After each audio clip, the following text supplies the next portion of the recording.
जय गुरुदेव। प्रणाम सभी को। निरोग जीवन के महत्वपूर्ण सूत्र, अध्याय 12।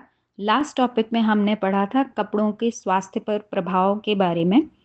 आइए इसी श्रृंखला में आगे बढ़ते हैं। आज का टॉपिक है वस्त्रों की स्वच्छता व रखरखाव। वस्त्रों के रखरखाव का ध्यान सभ्यता की आवश्यक निशानी है। कपड़े के टिकाऊपन की जांच परख तो कपड़ा खरीदते समय ही की जा सकती है, पर बाद में भी खरीदे कपड़ों की समुचित देखभाल उनके टिकाऊपन को बढ़ाती है। बनियान, चड्डी, पेटीकोट, ब्लाउज जैसे कपड़ों को तथा बच्चों के चड्डी, बनियान आदि को साफ रखने का ध्यान कम गृहिणियां ही देती हैं, जबकि स्वास्थ्य रक्षा के लिए यह अत्यावश्यक है। जिन कपड़ों का शरीर से सीधा स्पर्श होता है, उनकी स्वच्छता और उनके गुण दोषों का शरीर पर अधिक प्रभाव पड़ता है। खादी के या सूती कपड़े इस उपयोग हेतु अधिक लाभकारी होते हैं। उनसे मन में सौम्यता रहती है। स्वच्छ कपड़े शरीर और मन में आह्लादकारी स्फूर्ति उत्पन्न करते हैं, अतः कपड़ों को कभी भी गंदा नहीं होने देना चाहिए। अपने नित्य के उपयोग के कपड़े तो स्वयं ही साफ कर लेने चाहिए। इससे गृहिणी का कार्यभार भी कुछ हल्का हो जाता है, और गृहिणी को समय न मिल पाया तो कपड़े गंदे ही रह जाएं, यह स्थिति भी नहीं आ पाती। अन्यथा उस स्थिति में व्यर्थ की झल्लाहट व खीज मना स्थिति को कुछ देर के लिए हिलाकर रख देती है। सदा आवश्यकता भर के कपड़े ही बाहर निकालने चाहिए। अधिक कपड़े संदूक में ठीक से तह करके रख देने चाहिए। नित्य प्रति पहने जाने वाले कपड़े भी धुलाई के बाद सूख जाने पर अच्छी तरह तह करके निश्चित स्थान में रखना चाहिए, ताकि आवश्यकता के समय वे सरलता से उपलब्ध हो सकें। धुलाई के पूर्व ही फटे कपड़ों की मरम्मत कर लेनी चाहिए तथा धुलाई के समय दाग धब्बे भली भांति छुड़ा देना चाहिए। यों उत्तम यह है कि कपड़े पर धब्बा पड़ते ही उसे तत्काल छुड़ाने की व्यवस्था की जाए। बटन भी टूटने के बाद शीघ्र ही टाँक लिए जाएं। ऊनी और रेशमी कपड़े प्रयोग का समय बीत जाने के बाद स्वच्छ कर नीम की पत्ती या फिनाइल की गोलियों के साथ रख देना चाहिए। सूती तथा ऊनी कपड़े अलग अलग ही धोए जाते हैं। उनके धोने की विधियां भी भिन्न होती हैं। ऊनी कपड़े सर्फ आदि से धोने में सहूलियत रहती है। उन्हें अधिक ताकत लगाकर नहीं धोते निचोड़ते, अन्यथा रेशे फैलकर ढीले हो जाते हैं। ऊनी कपड़े अधिक निचोड़ते भी नहीं, पानी निथार कर सूखने को टांग देते हैं। उन पर अधिक चटकीली धूप भी हानिकारक प्रभाव डालती है, अतः छाया में ही सुखाते हैं। सफेद तथा रंगीन कपड़े एक साथ नहीं धोए जाते, अन्यथा रंगीन कपड़ों के रंग छूटकर सफेद कपड़ों में दाग के रूप में जहां तहां फैल जाते हैं। सूती कपड़ों को पछाट कर धोने की पुरानी प्रथा अब वैसे भी समाप्त हो चली है, क्योंकि उससे कपड़ों की उम्र तेजी से घटती है। धोबी को दिए जाने वाले कपड़े भी इसीलिए शीघ्र जीर्ण शीर्ण हो जाते हैं, क्योंकि एक तो धोबी सोडा आदि तेज क्षार मिले जल में कपड़ों को खूब फैलाते हैं, दूसरा उन्हें पटक पटक कर उनका कचूमर निकाल डालते हैं। ऐसे में कपड़ों का 2-4 बार में दम तोड़ देना स्वाभाविक ही है। इसलिए कपड़े स्वयं ही घर पर धोना हर तरह से लाभकारी रहता है। घर पर धुलने वाले कपड़े सदा अधिक दिनों चलते हैं। स्वास्थ्य की दृष्टि से विचार करें, धोबी से कपड़े कभी धुलवाने ही नहीं चाहिए। धोबी के पास तमाम लोगों के कपड़े आते हैं।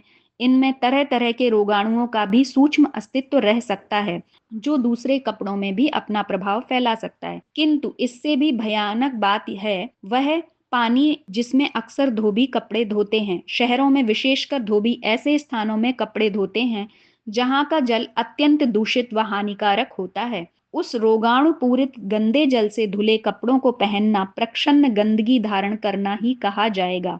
स्वयं के द्वारा कपड़े धोने की प्रवृत्ति होने पर ऐसी स्थितियों से सहज ही मुक्त रहा जा सकता है। इसके लिए आवश्यक मात्र इतना ही है कि घर के प्रत्येक समर्थ सदस्य को अपने कपड़े स्वयं धोने में रुचि हो और भारी वजनदार कपड़ों को किसी निर्धारित दिन को मिलजुल कर धो लिया जाए।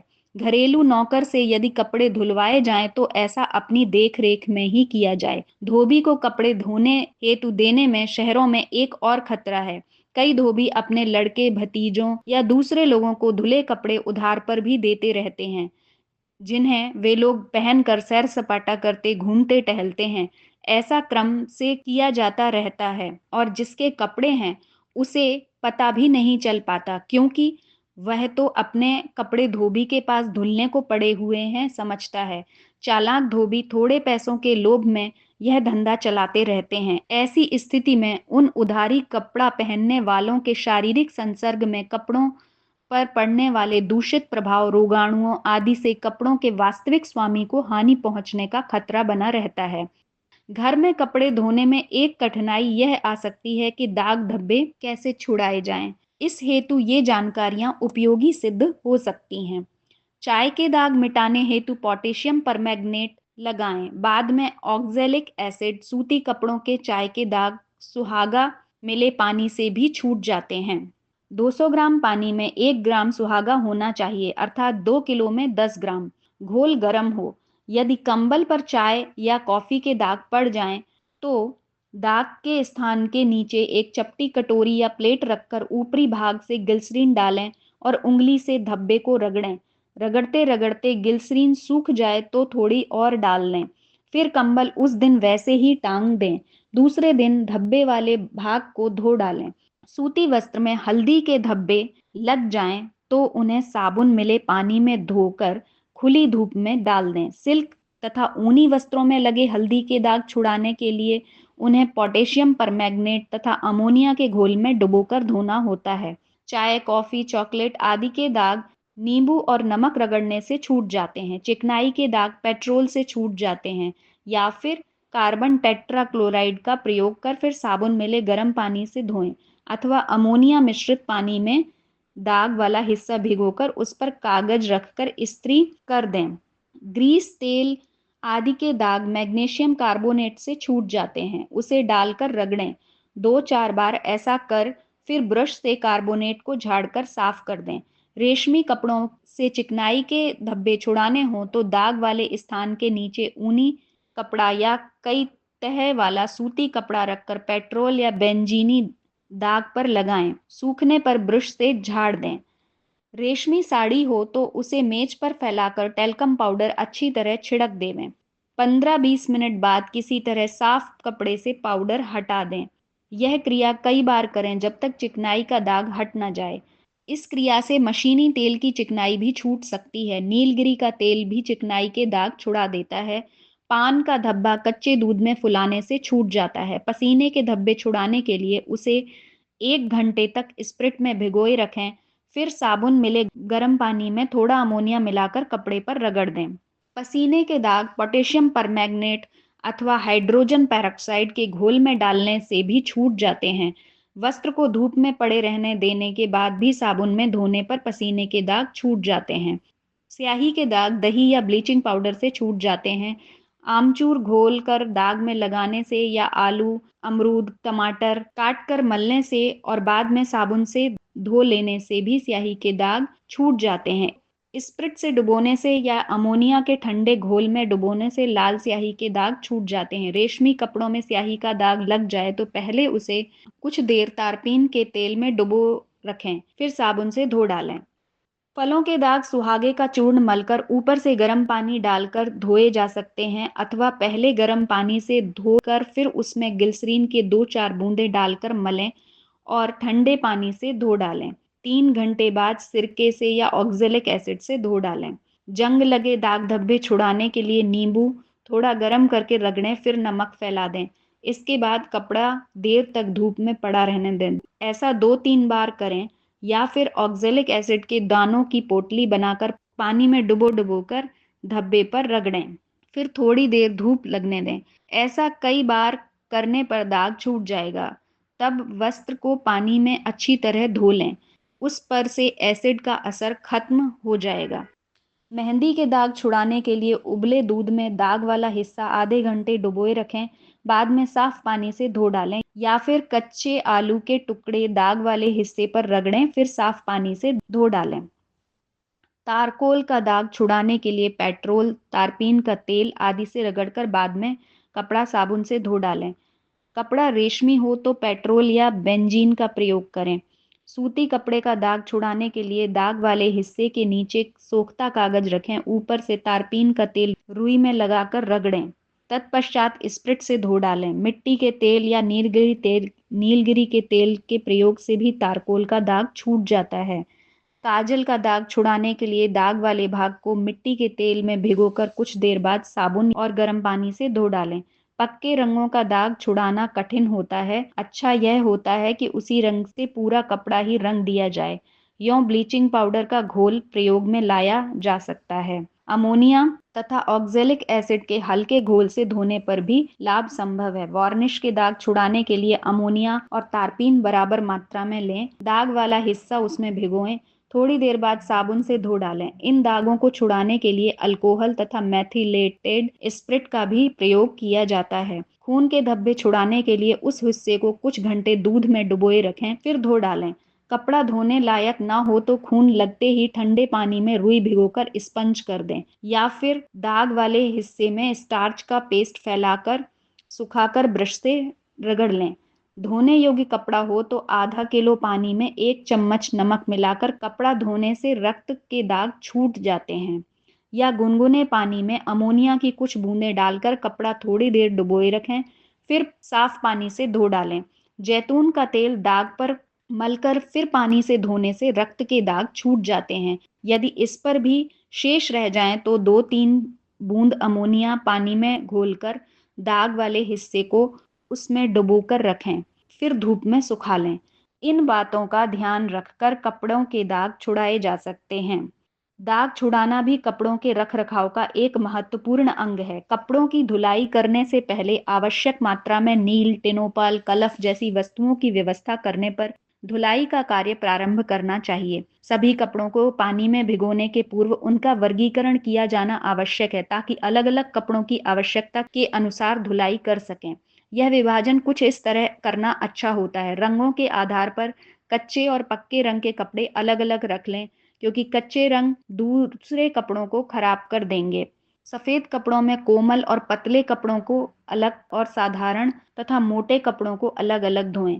अधिक मैले तथा कम मैले कपड़ों को भी एक साथ धोना उचित नहीं होता। जहां कोमल तथा महीन कपड़ों को सर्फ जैसे पाउडर से धो सकते हैं, वहीं मोटे कपड़ों को साबुन अथवा सोडा से धोना अच्छा होता है। अधिक मैले कपड़े खौला लेना उत्तम है। धुलाई से पूर्व एक निगाह कपड़ों के ऊपर डाल लेनी चाहिए कि उनके भीतर कोई ऐसी वस्तु न रह जाए जो खराब होने लायक हो। इसके पश्चात सभी कपड़ों को पानी में डुबो देना चाहिए। नायलॉन तथा रेशम के कपड़ों को धोने के लिए हल्का गर्म पानी में वॉशिंग पाउडर या अच्छा साबुन का घोल बना लें। इन्हें खींचकर अथवा रगड़कर धोना हानिकारक होता है। इन्हें निचोड़ने की आवश्यकता नहीं है। वैसे ही तार पर अथवा हैंगर पर लटका दें। एक बात ध्यान देने की यह है कि अच्छे कपड़ों को धोने के बाद साफ पानी में अच्छी तरह धोकर साबुन, पाउडर अथवा सोडा का अंश निकाल दें।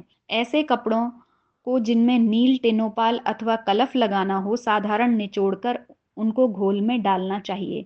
नील का घोल बनाते समय यह ध्यान दें कि उसे पानी में न डालें। ऐसा करने से कपड़ों में धब्बे पड़ सकते हैं। एक कपड़ा लेकर नील की पोटली बनावें तथा धीरे धीरे पानी भर बर्तन में हिलाएं। जब आवश्यक नीलापन आ जाए तब हिलाना बंद कर अलग कर दें। ऐसे घोल में कपड़ों पर एक समान नील लगता है तथा धब्बे भी नहीं पड़ते। टिनोपाल में डालने वाले कपड़ों को साधारण निचोड़कर उसके घोल में 15 मिनट तक पड़े रहने दें। बाद में निकालकर बिना निचोड़े ही सूखने डाल दें। ऐसे कपड़ों को जो हैंगर अथवा तार में सूखने डालने पर लटक कर फैल सकते हैं, किसी खाट, तख्त अथवा मेज पर दूसरे कपड़े बिछाकर सूखने दें। कपड़ों को खुली धूप में सुखाना अधिक अच्छा होता है। इससे उसमें छिपे छोटे छोटे कीटाणु तक मर जाते हैं। परंतु रंगीन कपड़ों को छाया में ही सुखावें, अन्यथा रंग फीका पड़ सकता है। कपड़ों को ऐसी सुरक्षित जगह में सुखाएं जहां किसी जानवर की पहुंच न हो। यह भी ध्यान रखें कि चिड़िया उस पर बीट न करने पाए। सूखे हुए कपड़ों को निकालते समय थोड़ी सावधानी रखनी चाहिए, अपितु जल्दी जल्दी निकालने में तार में चिपका हुआ अंश फट भी सकता है। निकालने के बाद कपड़ों को इस्त्री करने के लिए एक जगह एकत्र कर लें। इस्त्री किए गए कपड़ों को तुरंत भीतर न रखकर कुछ देर के लिए बाहर ही रहने दें। इससे एक लाभ यह होगा कि बची हुई नमी निकल जाएगी। तत्पश्चात कपड़ों को संभालकर यथास्थान रख दें। इन छोटी छोटी बातों का ध्यान रखने से कपड़े हमारी शान में चार चांद लगा देते हैं, अधिक दिन चलते और नए बने रहते हैं। तो आज के टॉपिक में हमें कपड़ों को किस प्रकार से धोना चाहिए हमने ये जाना। तो हम जब कपड़े धोएं तो किन किन बातों का ध्यान रखें, जैसे सूती और रेशमी कपड़ों को अलग रखें, जो बहुत ज़्यादा गंदे कपड़े हैं और जो हल्के गंदे हैं उनको सेपरेट रखें। फिर ऊनी कपड़ों को अलग तरीके से धोया जाता है, उनको बहुत कस के निचोड़ना नहीं है।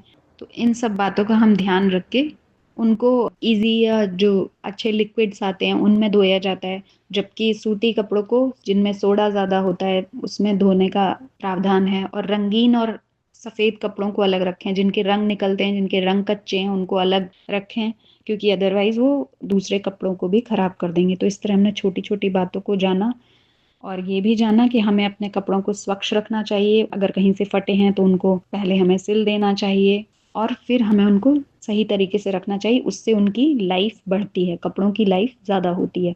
अगर हम उनको गंदा पहनते हैं, गंदे तरीके से रखते हैं, तो उनकी लाइफ भी कम होती है और वो हमारे स्वास्थ्य पर भी प्रभाव डालते हैं। तो आज के लिए इतना ही। जय गुरुदेव, प्रणाम सभी।